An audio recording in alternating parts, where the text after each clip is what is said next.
Hi everyone. Today we're going to be creating neurographic art. Neurographic art is a simple way to work with the subconscious mind through drawing. It's often used in art therapy and helps people make connections. This type of art really helps to clear your mind, so you're not concentrating so much on what you're making, you're just in that moment of creating art. And many people find it meditative and relaxing, so I hope you do too.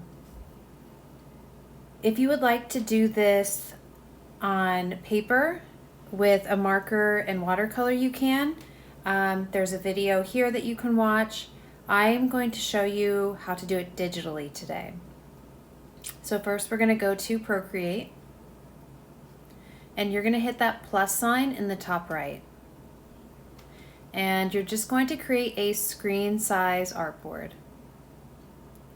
So it's your choice if you make it portrait or if you turn your artboard and make it landscape.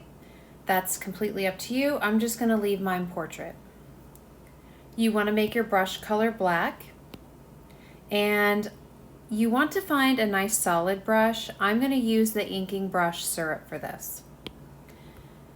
You want a brush that is not too thick or too thin. My brush is a 6 right now. You can use 6, or you can go a little larger or smaller if you'd like.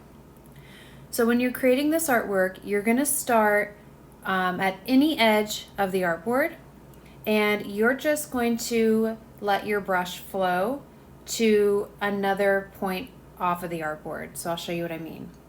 I'm going to start on the right, I'm going to start on the left side. And I'm just going to, without thinking, just make shapes, and I'm going to make that go off the other side of the artboard. If you have one that does not completely flow off the artboard, you want to make sure that you fix that to where it goes off. And you are just going to start creating swirls, shapes.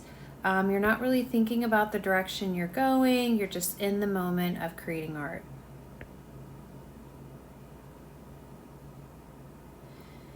And when you feel like you're done, maybe I'll do one more. When you feel like you're done, you can stop. And now what we're going to do is every place where your lines intersect, you are going to make those points. So for example, here it comes to a point. You're going to make those points into curves. So I'm going to zoom in. I'm going to make my brush a little smaller for this. I'm going to maybe make it a 4. You can make it smaller if you need to. And you are going to take those points and just smooth them out into a curve. It's okay if this section is a little thicker if you want to make it.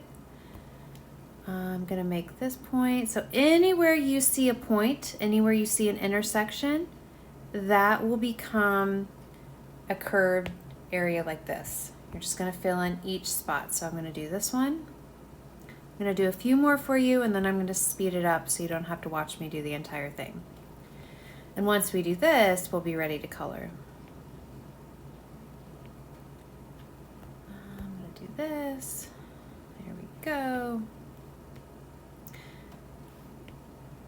So you can do this while listening to music, watching a show. Just taking all those points and just smoothing, just rounding them out.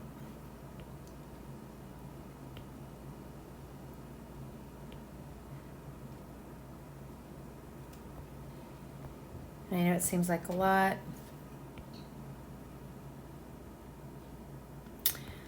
And you just want to make sure that line blends, those curves blend in with the line.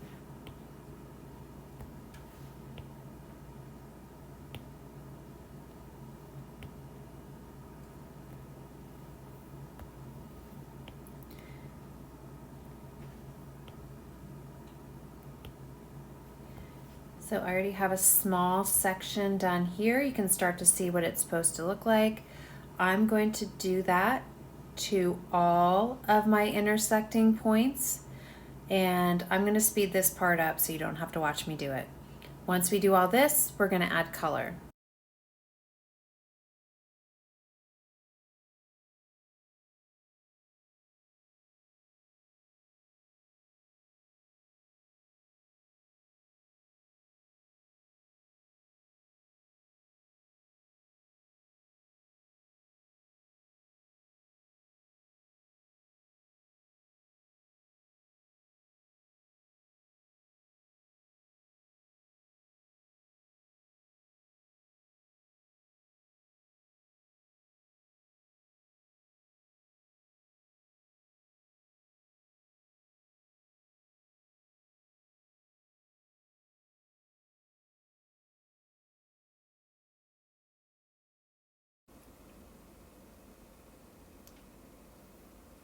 Okay, so now I have taken all my intersecting points and curved them. Everywhere where those lines are crossing over one another are now more rounded. We no longer have points. Now the last thing I need to do is I need to add color. So again, for this assignment, you can add whatever colors you want. So if you want to do a monochromatic colorway, different tints and shades of one color, you can. If you tap on that little color circle in the top right, you have all different ways to view color. So if I put in this blue, if you want to do a monochromatic and pick different tints and shades, if you want to use the disc, you can. One nice way to add color if you're not sure what would look good together is to go to Harmony. And if you tap under the word colors, you can choose complementary, split complementary, analogous, triadic, tetradic. These are all different ways to find colors that look good together. So maybe I'll go with this one. I'm going to go with tetradic just because it chooses 4 colors for you. And I'm just going to start filling in my spaces. I'm not thinking too much about it, just randomly putting them in. And I'm trying not to put them next to each other or too close. I kind of want to have some spacing so I can add other colors. If you're not sure, if you get to a spot where you're like, okay, I think that's a good enough color and you want to come back to it, you can. You're going to tap that little color dot again. You are going to choose another color and then you're just going to keep adding. I got a lot of spaces in here. I want to fill every single space that is showing white. Let's put that there. If you get to a point where you're, again, not sure, you can always go back to that color and add it. I'm going to drop some pink in or some red.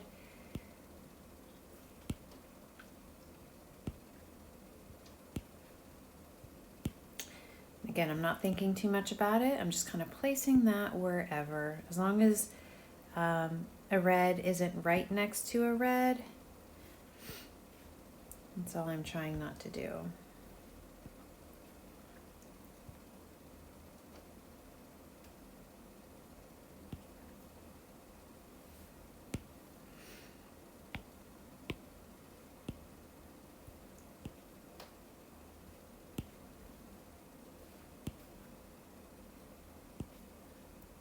And I'm going to keep filling in and I will show you the final product in just a second.